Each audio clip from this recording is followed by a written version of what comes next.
What's up mga ka-onse? Dito tayo sa barbershop.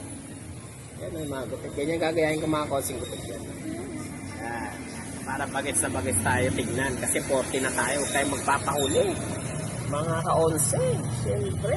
Para may magkagusto pa rin sa atin hanggang tumatanda tayo, di ba? Makiuso rin tayo kung ano uso ng gupit. Mga ka-onse. Kasama ko aking anak si Grandman. Kasama ko si Bunny. Maldita kong anak. Yan. Kasama ko. Itong kamukha ko. Yan. Laki mga ka-onse. Magpapagwamo mo sa mga konsyo kasi bukas may lakad eh. Opo. May lakad eh. Birthday kasi ng dati ko mga ka-onse. Kaya ayun. Lakad kami. Punta kami ng somewhere. Out there. Kaya hanggang dito na mga konse ha. Babalitaan ko yung mga konse kung anong gupit ko mamaya.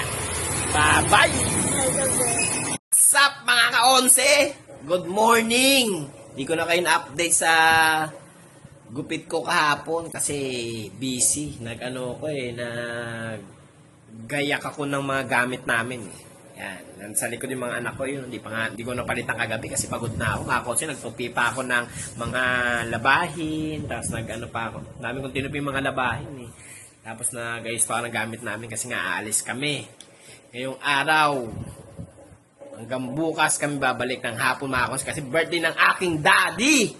Ito na po ang update sa gupit ko, di ba mga konse? Guwapo ko, no? Di ba? Sakto daw, di ba? Meron pang ganito. Guhit ng kutsilyo, mga konse, pat sa gilid. O, pakita mo kaya man yung likod ko. Pakita mo ganyan. Isin mo. Pakita mo. Diba, mga konse? Diba? Ang gwapo natin mga ka-onse, diba? Ang gwapo? Sabi ko sa inyo eh. O hanggang dito na mga konse. Bye-bye!